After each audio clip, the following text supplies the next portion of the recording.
I want to make a couple more French knots and give you even more tips along the way. So I'm bringing my needle up where I'd like my next French knot to sit. Okay, so let's just go through it once more. I'm going to hold on a bit of pressure with my other hand. I've got the needle in my stitching hand and I'm holding it parallel to the fabric and it's actually pointing to the left. I'm just going to lean it against that working thread. I'm going to go down and around the needle twice. So once and twice, and everything's just being held in place here with the tension between my hands. French knots are all about the tension. So now I'm going to back the needle up and go down just beside where I came up.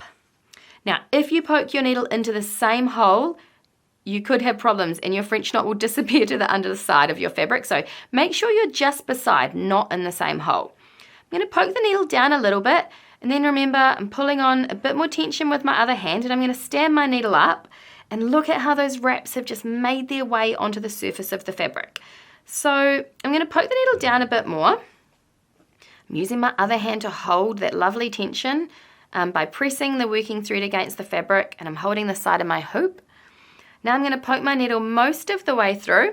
Everything's in place here. We're all good. Reach underneath with your stitching hand. And that first little part as you try to pop the needle through to the underside of the fabric can be the trickiest. So what I want you to do is give it a little corkscrew. See how it's just kind of going swivel, swivel, swivel. That's what I want to do as I do my first tug through. And don't hold too tight. Like if I really pulled the tension on with my other hand, you can imagine it's going to choke that needle and it can't pull through. So I don't want too much tension, but just enough to hold things in place. So I'm going to go swivel, swivel, swivel.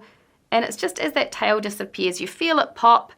And then you want to slowly pull through the thread all to the bottom. If you go really fast, sometimes you end up with little bubbles on top. So just go slowly and it should all draw through to the back and you're left with that nice French knot shape.